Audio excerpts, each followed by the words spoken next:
Buenos días, le agradecemos enormemente, nuevamente su tiempo y que nos haya permitido continuar con nuestras preguntas de esta entrevista. Este, Con mucho gusto. para seguir, pues le voy a hacer una pregunta que dice, ¿cuál es el rol principal como terapeuta? O bueno, ¿cuál es su rol principal como terapeuta dentro de la TDC como guía o acompañante? ¿Cuál es el rol como terapeuta?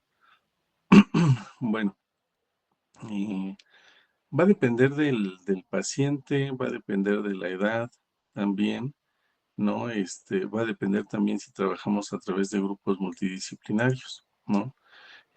Por ejemplo, yo también trabajo en una clínica y en la clínica se da servicio para rehabilitación cardíaca, rehabilitación pulmonar y rehabilitación física. La mayoría de las veces es porque la gente ya colapsó un pulmón por alguna enfermedad pulmonar, porque ya tuvo un infarto, cambio de válvulas, marcapasos. En ese caso se lleva un trabajo multidisciplinario. Eh, Ahí lo que yo llevo es como la parte del acompañamiento psicológico, pero a través de un grupo multidisciplinario. Entonces ahí se va teniendo como el trabajo colaborativo de cardiólogos, fisiatras, la parte de nutrición, la parte del acompañamiento de la familia, ¿no? Y ahí el psicólogo funge pues a veces también como la línea de pues dar un equilibrio, ¿no? No somos los que llevamos como el programa en totalidad, pero pues muchas veces fungimos en la parte de dar como esa adherencia a todos los tratamientos, porque muchas veces los pacientes, pues aún aunque hayan pasado con alguna situación compleja, pues tienen ciertas resistencias a los tratamientos, a la parte del acompañamiento de los especialistas, pero también a la parte médica, ¿no? Entonces ahí fungimos como guías, como acompañar, a la parte del acompañamiento, pero también como en la parte de una dirección, ¿no? Reencontrar el sentido al por qué están llevando un tratamiento de una forma específica. Eso en los casos complejos. Y como lo menciono, la parte cardíaca, la parte pulmonar.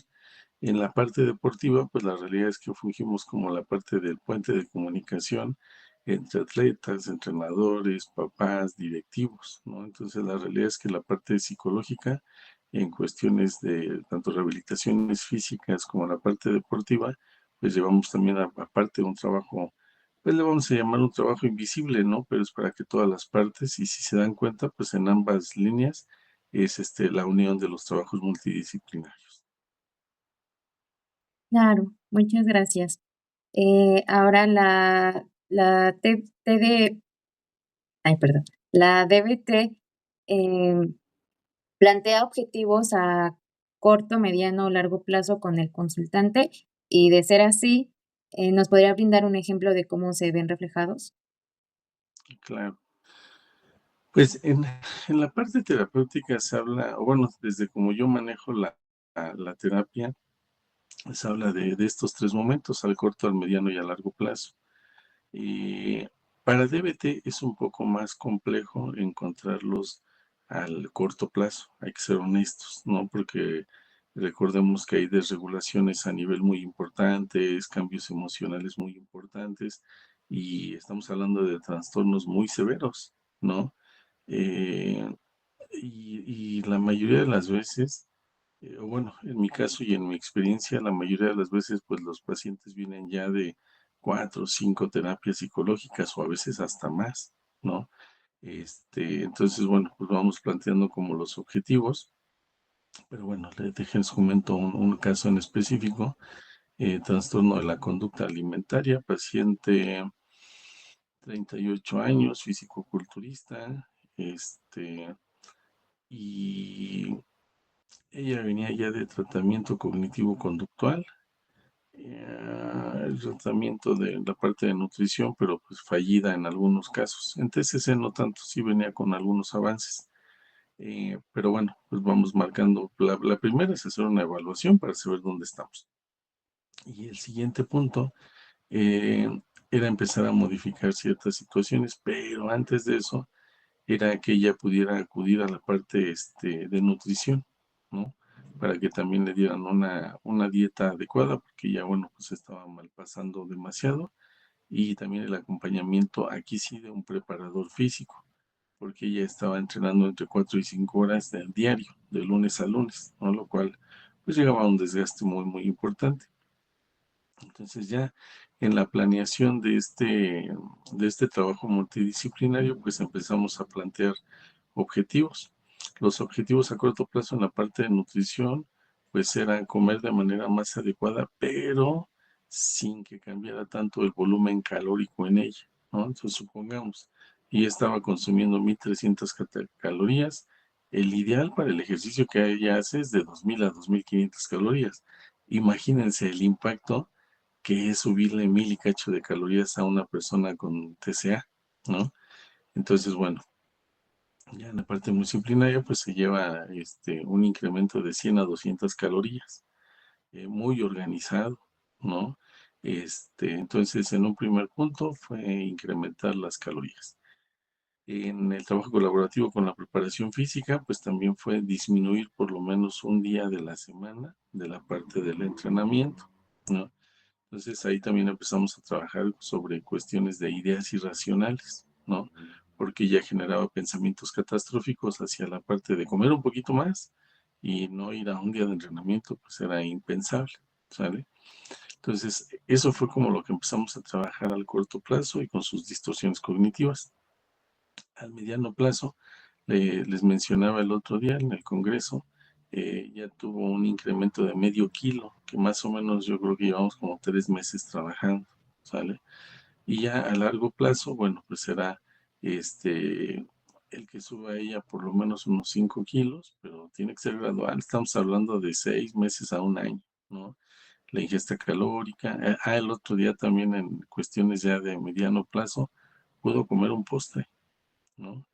Para ella era impensable comer un postre. Y ella, por ejemplo, el día que sale a una fiesta, que sale a un restaurante, ella lleva su comida, ¿sale? Entonces, ni siquiera se daba esa oportunidad. Entonces, en el mediano plazo ya se da la oportunidad. Come muy similar a su dieta, pero ya se permite comer lo que preparan en un restaurante o en la casa a donde va a acudir a una celebración. Estamos trabajando bajo la parte de su ansiedad, bajo la parte de la minimización, la magnificación, y es como hemos empezado a encontrar esos resultados. Por el momento en el que vamos en el proceso terapéutico, les hablo de la primera etapa, objetivos a corto plazo, a mediano plazo, y a largo plazo, bueno, pues ya lo veremos más adelante, pero bueno, una de las ideas es que disminuya todavía un poquito más el ejercicio, incremente el consumo calórico y que bueno, estas distorsiones o estas dismorfias corporales también se modifiquen, ¿sale? Pero esa parte todavía no llegamos, pero esa es la meta. Claro, bueno, muchas gracias. Y, Sí. eh, este, dentro de la DBT, ¿existe un lineamiento específico para el entrenamiento de las habilidades esenciales dentro de la intervención? A ver, ahí la primera parte se me fue tantito tu audio, otra vez, por favor. Okey, que si dentro de esta terapia existe un lineamiento específico para el entrenamiento de las habilidades esenciales dentro de la intervención.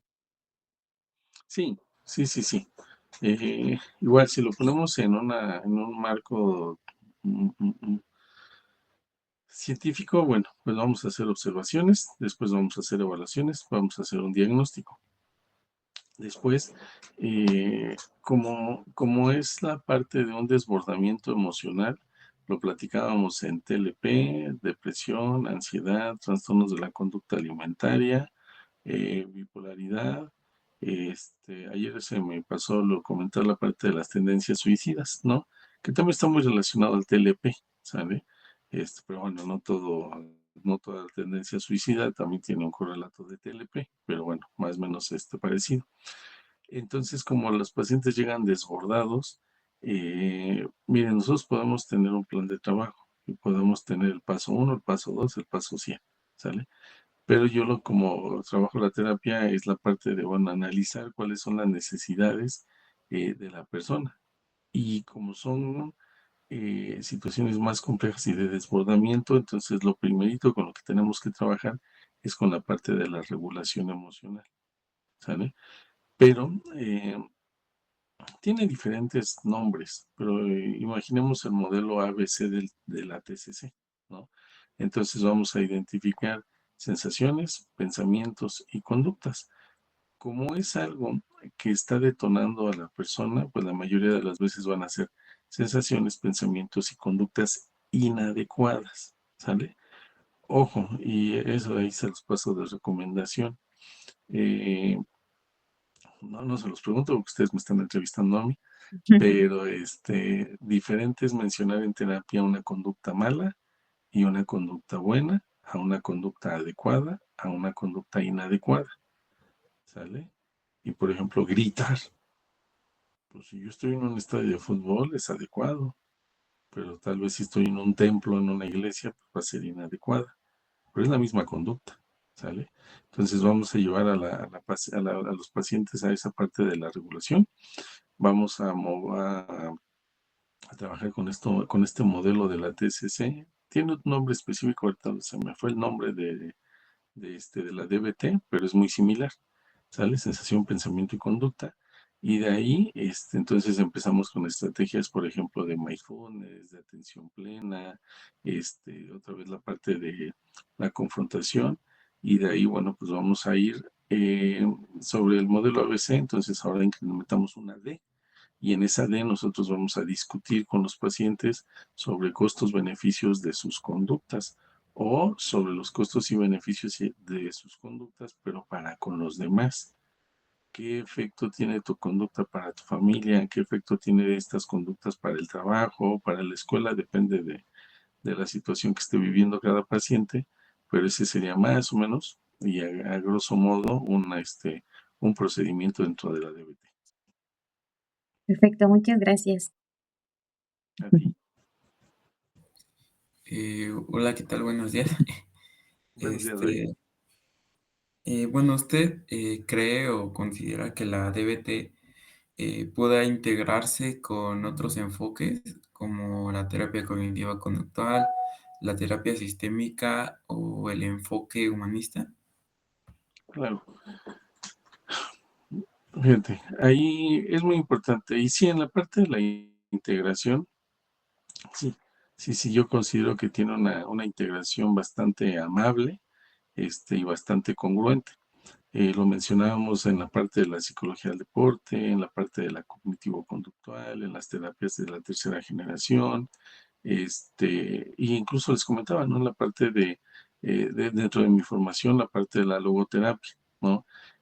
Si nosotros manejamos las variables, manejamos los métodos de una forma agradable, vamos haciendo una integración. Como les decía, ¿no? Sí podemos saber que hay criterios diagnósticos para cada trastorno. Sí, eso sí, innegable. El bienestar es innegable, también lo que vamos a buscar en la parte de nuestros pacientes. Pero cada paciente va a tener por cultura, por formación, por creencias, por religión, ¿no? También, este, imagínense lo que es trabajar con los judíos en estas semanas que no utilizan tecnologías, ¿no? Está tremendo, ¿no?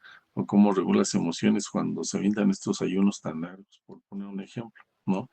Pero sí, yo considero que las terapias o las corrientes terapéuticas no tienen que estar divorciadas, ¿no? Al final, cada quien podemos tener pues un gusto, una facilidad para manejarlo desde alguna postura terapéutica, pero yo creo que bien enfocado y bien planificado pueden tener una armonía diferentes terapias, ¿no? Pero que tengan una continuidad, que tenga una lógica y que tenga una razón de ser, ¿no?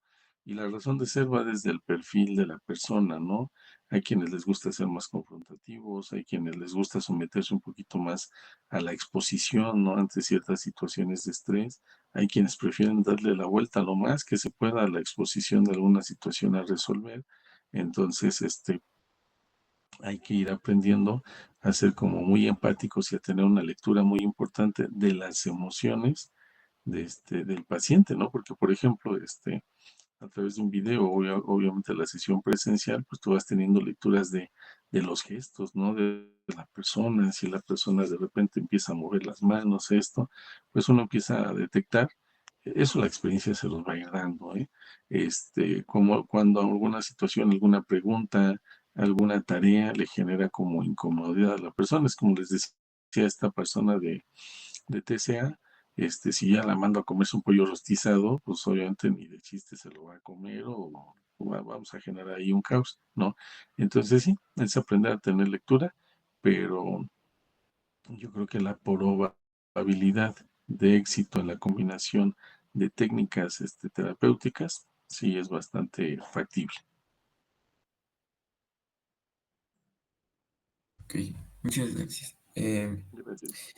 Y bueno, ¿cómo es que, bueno, si ha aplicado la DBT de forma combinada con otras terapias en distintos casos específicos?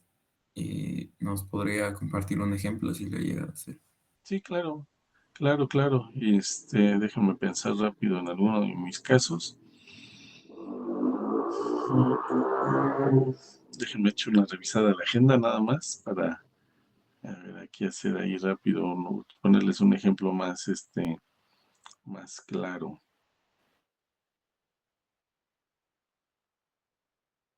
Mm, Ya.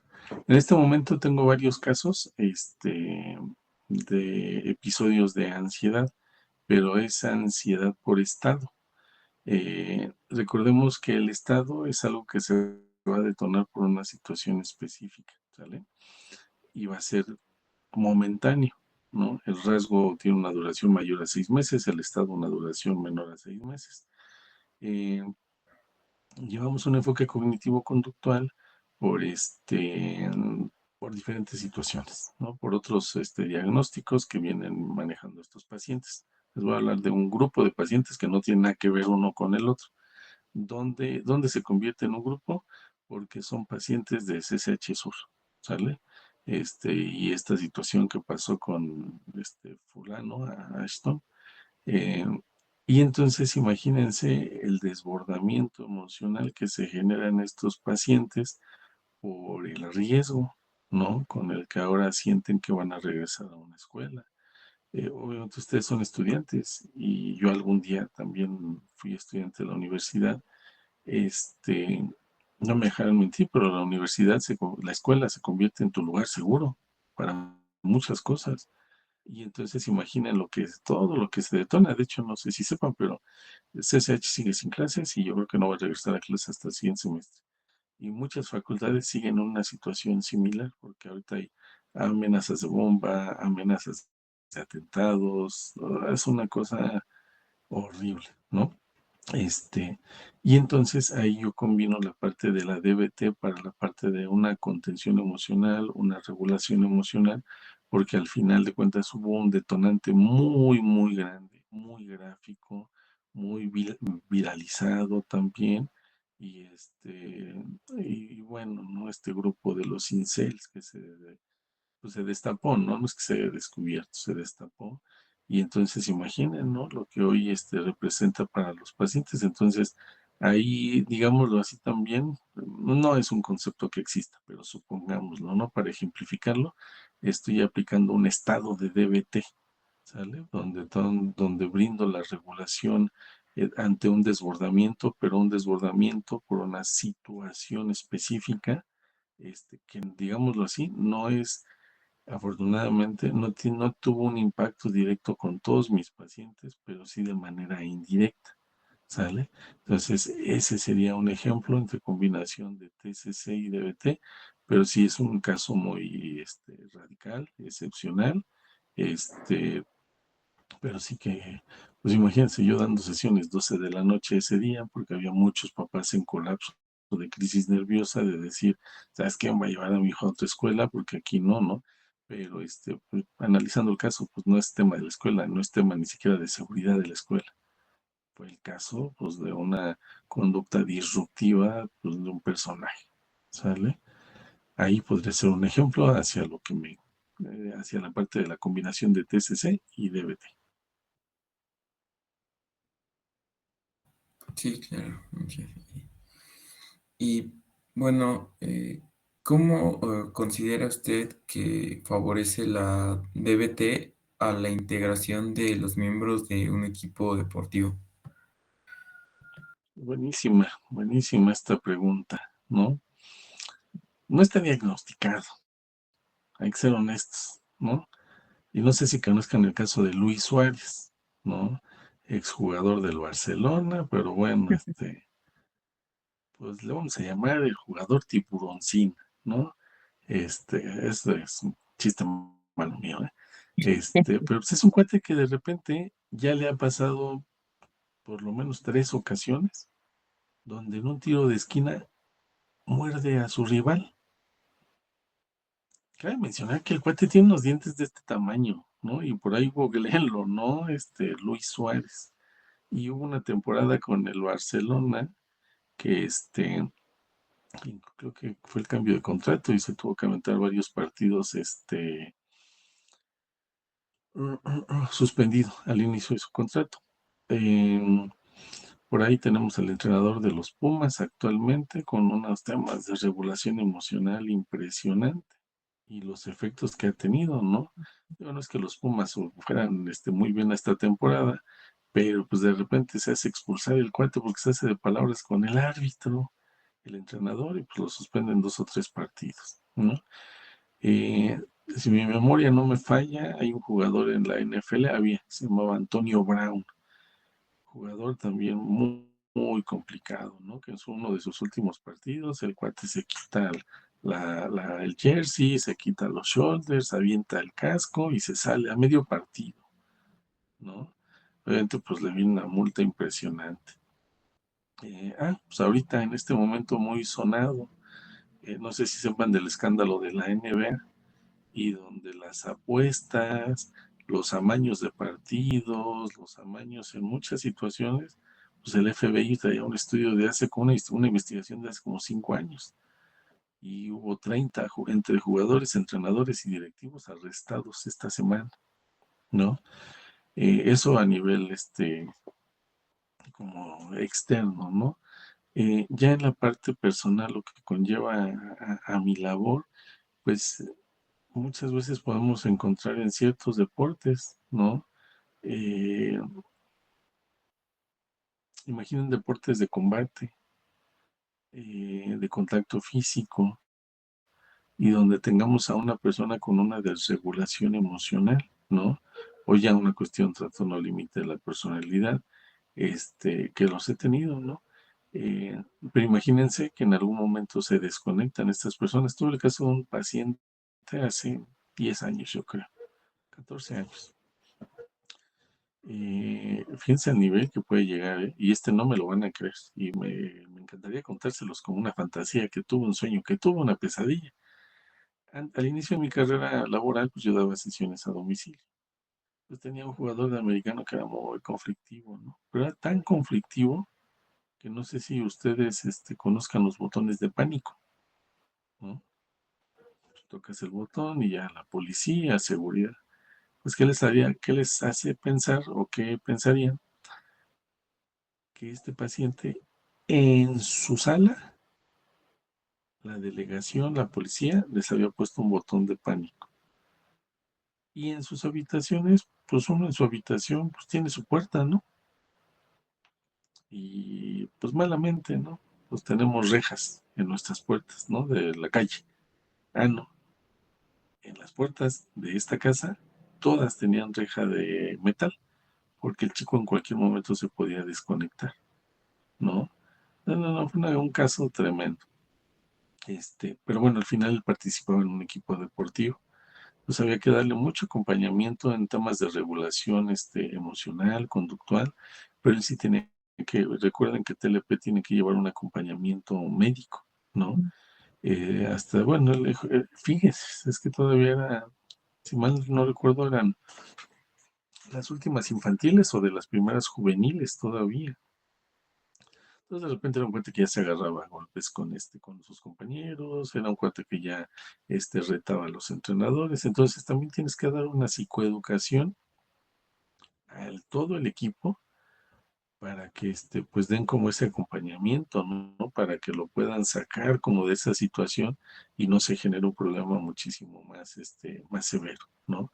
Entonces, sí es muy importante el acompañamiento en desbordamiento emocional, porque si no, pues puede derivar en cosas muy, muy complicadas, ¿no? No, afortunadamente a mí no me ha tocado, pero cuántas veces no hemos visto historias, ¿no? Hace poco, no recuerdo en qué estado fue, fue en esta semana, una final en un pueblo, y de repente un cuate entra con una camioneta atropellada, con la intención de atropellar a los más que pudiera, solamente atropelló a dos y mató a uno, ¿no?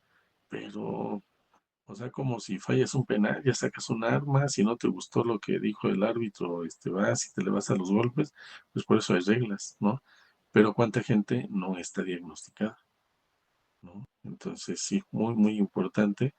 Hay mención aparte, no es algo que se pregunta en este momento, pero por ejemplo, yo no hago solo evaluaciones psicodeportivas cuando trabajo con los equipos, hago también evaluaciones clínicas, pues, para saber si viene por ahí alguna situación específica que no se esté encontrando con los atletas de simple manera, ¿no? No nada más es como de, se porta mal, es enojón, ¿no? Pues hay otros factores que no se evalúan a tiempo, ¿sale?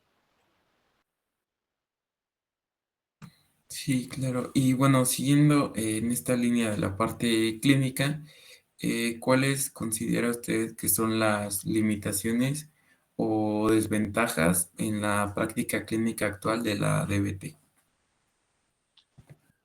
Pues yo creo que todavía hay muchas desventajas, ¿no? Lo comentábamos al final de la sesión ayer, eh, pues esta corriente todavía no hay estudios tan amplios, ¿no? Que uno pueda prepararse aquí en el país. Mencionaba también, no he buscado todavía afuera, pero yo creo que sí hay como ciertas limitaciones. Eh, una de las limitaciones también mayores, como lo decíamos, por los trastornos que se ocupan para esta corriente terapéutica, pues es el perfil de las personas, los hábitos de las personas, las rutinas de las personas, la adherencia.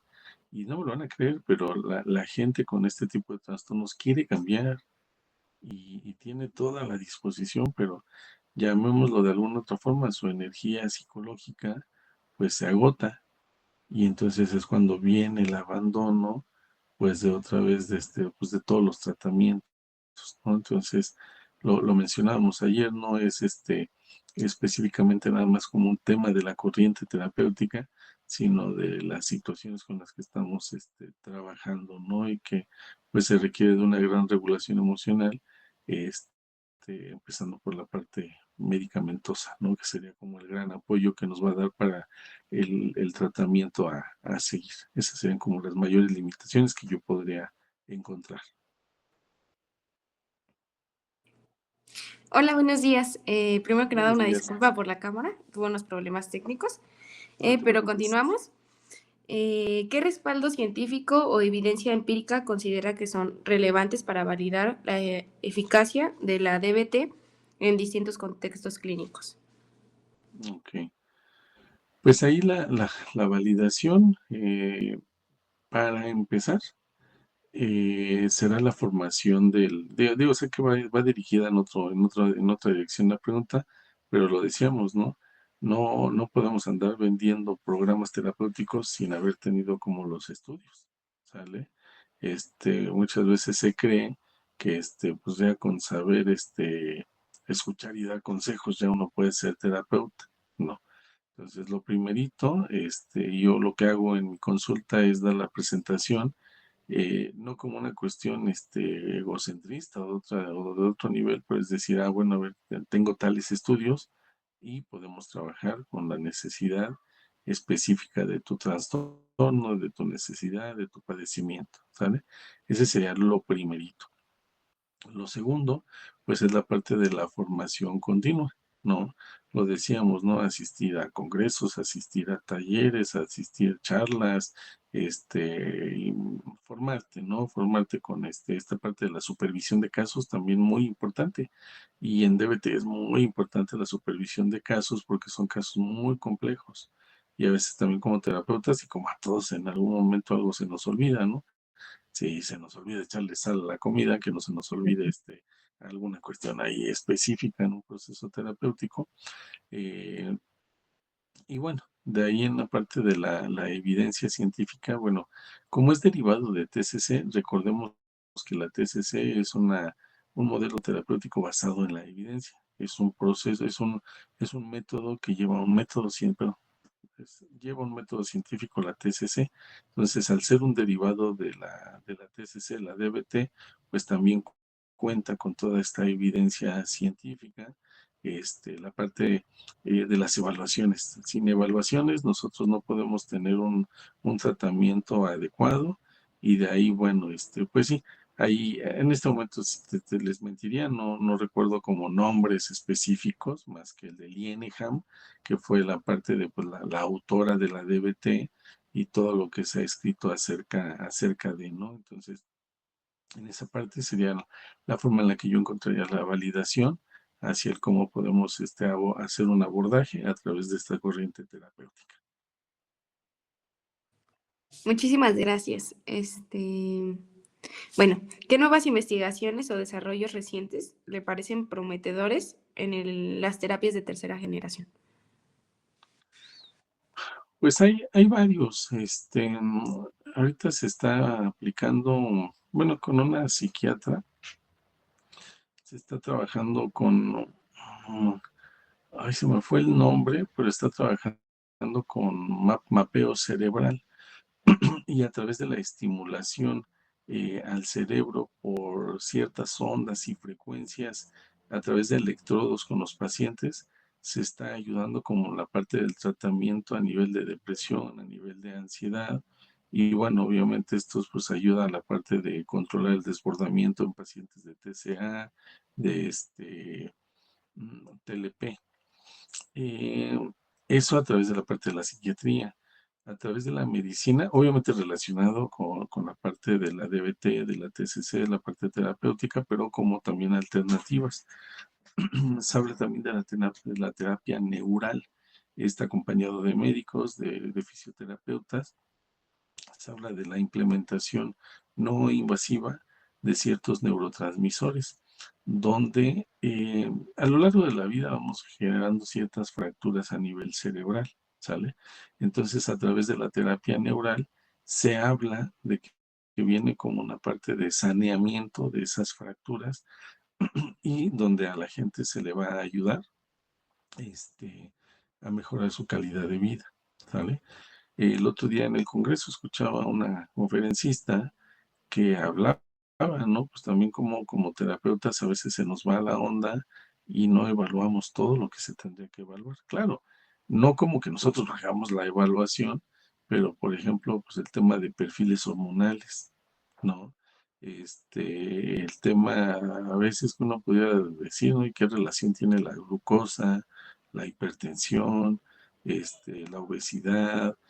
Hoy en día mucho el tema de los síndromes de ovario poliquístico, ¿no? Entonces todo esto, pues al final suma la investigación de cómo también ciertos trastornos no se avanza, pero porque, ¿cómo se los explico? Eh, mm, mm, Nosotros tenemos esta situación y es lo que se trata en terapia. Pero a veces cuando nosotros quitamos esa situación, tenemos todo esto. Y era esto lo que nosotros estábamos tratando. ¿Me explico? Entonces hay que hacer todo un abordaje, ¿no? Hoy hablamos de la fibromialgia también con un componente psicosomático muy importante, ¿no? Entonces también si ayudas a la persona a la regulación emocional, va a encontrar una mejor calidad de vida. Entonces, en cuestión de investigaciones y de estas situaciones, pues también alrededor, si se dan cuenta, pues entran otras áreas del conocimiento de las ciencias de la salud para la mejora de los trastornos. Recordemos, pues no somos todólogos, entonces hay que hacer uso, pues, de otras especialidades, sean grupos multidisciplinarios.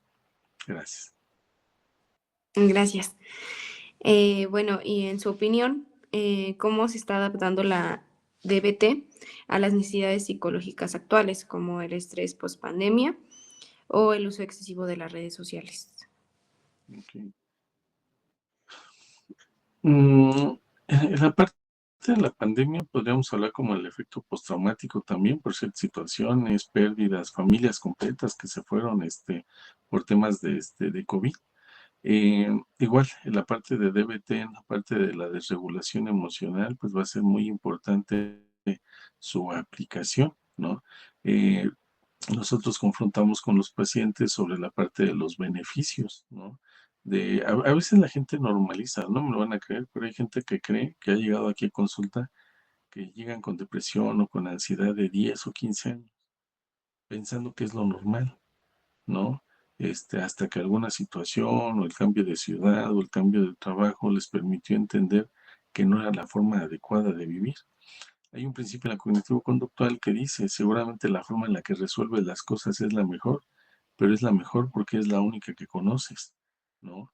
Entonces, en esa parte es donde nosotros también llevamos a nuevas oportunidades, a nuevas posibilidades a los pacientes, y ahí es donde se convierte en un área de oportunidad en la parte de los beneficios, ¿no? Y lo mencionábamos ayer, no es que la DBT sea la panacea, va a ser la panacea para estos trastornos de desbordamiento, claro que sí, pero también hay otros enfoques que también van a ayudar a situaciones específicas a los pacientes, ¿no? Entonces ahí la preparación, la escucha, el análisis, los diagnósticos diferenciales van a hacer que nos seamos un agente de bienestar, en lugar de a veces solamente hacer un torbellino dentro de la misma situación ya compleja de lo que vive la persona. ¿Vale? Gracias. No, gracias a usted.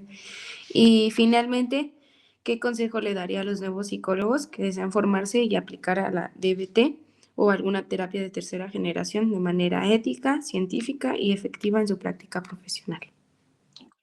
Bien. Bueno, pues a algunos de ustedes los conocí haciendo ciencia hace unos días. El acudir a un congreso es hacer ciencia. El acudir a un taller es hacer ciencia.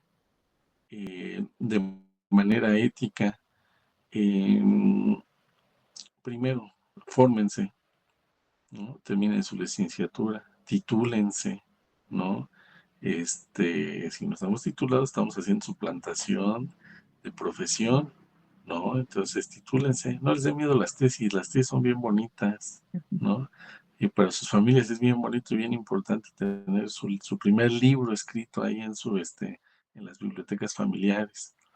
Eh, Recordemos la ley de salud mental, por lo menos de la Ciudad de México, eh, habla de que para cuestiones de trastornos, la terapia cognitivo-conductual y las neurociencias para los especialistas que se van a dedicar a este tipo de trastornos. Pues también esto va en formación, ¿no? Yo considero que es la licenciatura. eh, Obviamente, pues bueno, depende de las universidades, pero fórmense sobre las áreas de su interés, ¿sale? Hay diferentes, ¿no? Pero bueno, más específico sobre la DBT, yo haría primero una maestría en TCC y después al siguiente nivel sería una especialización, un diplomado. Si ya en su momento existe la maestría también en DBT, lo haría. Pero yo lo haría en ese orden, TCC y después DBT. La parte también de, bueno, pues seguirse capacitando, la parte de la supervisión de casos, ¿no? Esa es, no les voy a decir nada más al inicio de la carrera, ¿no? Perdón, del ejercicio profesional, ¿no? La supervisión de casos es también, pues perpetua, ¿no? Porque yo les decía el otro día, ¿no? Les deseo que tengan mucho conocimiento, pero que nunca alcancen todo el conocimiento para que eso los obligue a seguirse formando, ¿no? Entren a laboratorios, entren a talleres, hagan investigación, no les dé miedo la estadística, publiquen, el día que tengan un congreso, aviéntense a dar una conferencia, una plática, un cartel, ¿no?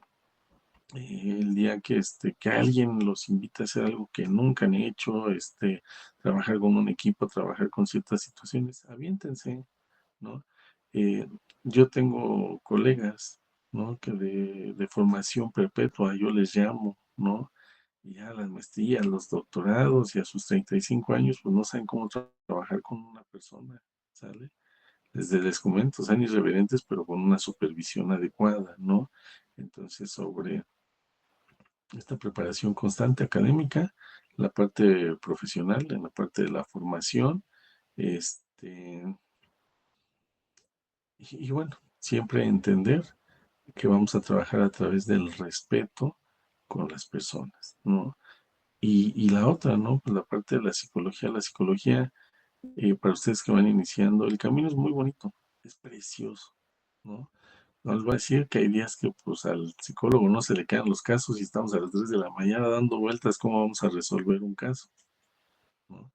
También como recomendación, a la par de todo esto, les decía, coman bien, hagan ejercicio, duerman, descansen, tengan ocio, tengan recreación, tengan gustos, ¿no?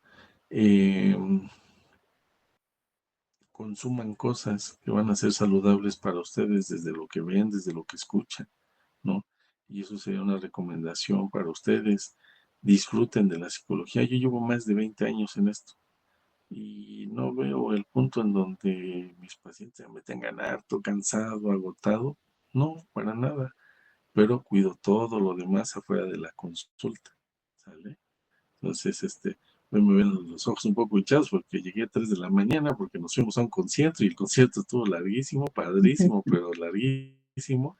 Este, y pues es parte también de cargar energía, pila, vibra y temas también para conversar. No todo es hablar del trastorno con los pacientes, también hay que hablar de todo lo que ocurre afuera porque a veces los pacientes no saben qué ocurre afuera.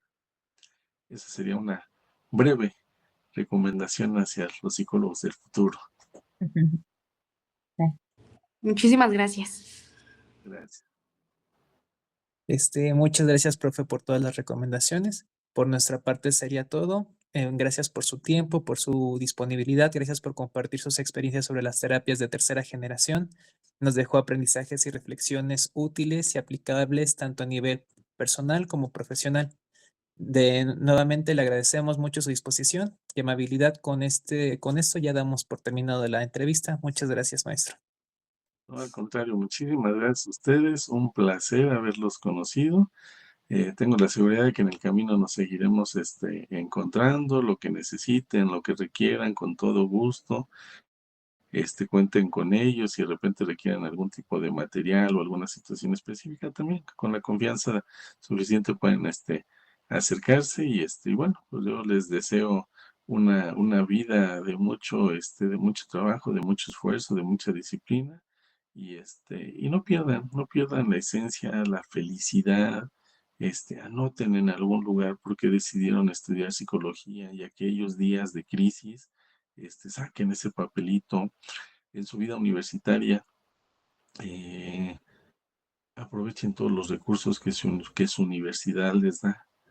Hagan deporte. Bueno, yo soy deportista, no hagan deporte. El deporte les va a dar habilidades psicosociales que en el aula jamás la van a aprender. Control de emociones, regulación de estrés, liderazgo, manejo de grupos, claro, también a través de las artes, ¿no? Yo les hablo desde mi trinchera deportiva, pero si la escuela les da cine debate, si la escuela les brinda oportunidades en cualquier área, tómenlas, aprovechenla. Esta etapa universitaria es una etapa muy bonita, con todo el esfuerzo que implica, claro que sí, pero aprovechen todo, ¿sale? Porque la psicología también no se aprende solamente a través de un aula y de los libros. La psicología también hay que vivirla, ¿sale?